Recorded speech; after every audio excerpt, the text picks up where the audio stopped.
Would either of you like to share your hopes and dreams for the young people who go through a new innovative youth ministry program in their church? What's the end goal for them? What are your hopes for them? Yeah, so for me, I think I learned pretty early on in ministry that I can be I could end up being a pretty like manipulative and coercive youth minister if I had too many destinations in mind for my kids. And I experienced that at the hands of others in college ministries that I was a part of. And so pretty quickly I realized, hey, this is an act of trust. We have to trust our God to manage this human being better than I'll ever be able to. And so, and I think we all know examples of this from the mission world and other things, the need to set aside what I think the destination should be, because very likely I don't know this person sufficiently enough to even know what that is. And I certainly don't know where God actually intends to have them end up. So the first thing I would say is we try as a ministry to keep a loose grip on outcomes.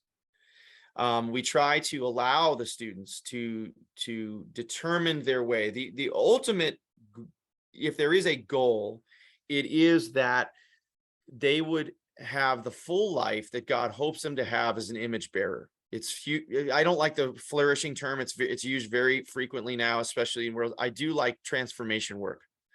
I believe that God is on a giant rescue mission of the world, and calls us to join in that rescue mission. And I'm here to participate in that, as God calls me to do so, recognizing that God's in charge. So I always say, like, if a kid comes out of our thing with a greater sense of what it means to live a full life, the full range of human experiences from suffering to joy to hope, and they have healthy ways to understand that experience, and that would be an amazing outcome to me.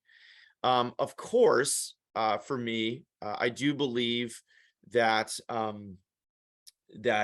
knowing Christ matters greatly to me. It's the single most important story and force in my life, knowing the triune God. And so do I want the opportunity to help them see that story, experience the power of that story, and understand why it might bring greater hope to them and to the world? Absolutely, I do. But that doesn't always happen. And it's not my job to force that to happen or coerce it to happen. So for me, it's really like the outcome that I want is transformation and flourishing and rescue. And I want God to help me see better what that might be. And I want them to have power and authority in discerning that for themselves with God along the way. And if we do those things pretty well, we'll probably have a ministry that honors the image of God in that person, even as it seeks to do good. As long as we're continuing to ask, like, is that really the good? Is that the good? Is that the good that God wants? Is that real? Are we sure we've got that? I don't know. Am I making assumptions? Continually to ask those questions, because that's what the gospel does to us. It asks us questions repeatedly, the same questions over and over again about assumptions we make about God's world and about our neighbor, that just invite us to re-wrestle to make sure that we haven't gotten this all wrong, in fact, or parts of it wrong. So I do want them to flourish and be transformed and know that they're deeply loved and cared for, and to find that same joy and meaning the gospel invites us all into. Yeah, all of that, um, all about all of that. I, I got two thoughts I'd add to this.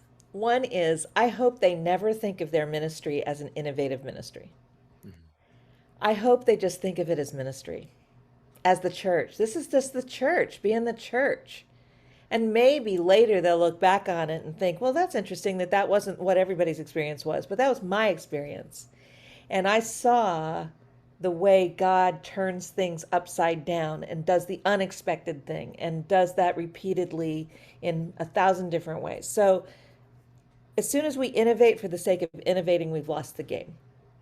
We don't innovate to innovate. We innovate because we can love people better by trying new ways to do it.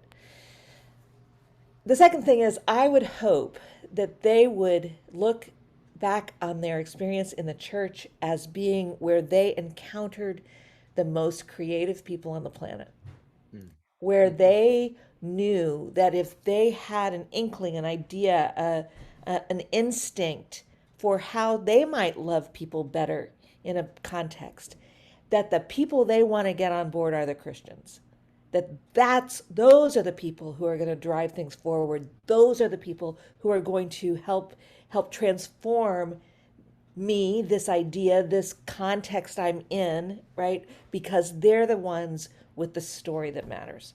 That's what I hope we would add to that conversation. Yeah, when we started the weekend, I think when we talked about what is innovation, in its most basic sense, it's something that functions well on the ground. Well, in the case of the gospel, I don't really think about innovation. What I think about is, do we have something that helps us love better? Can we continually try vehicles that help us model and demonstrate and help people experience the love of God better? That's why we do this.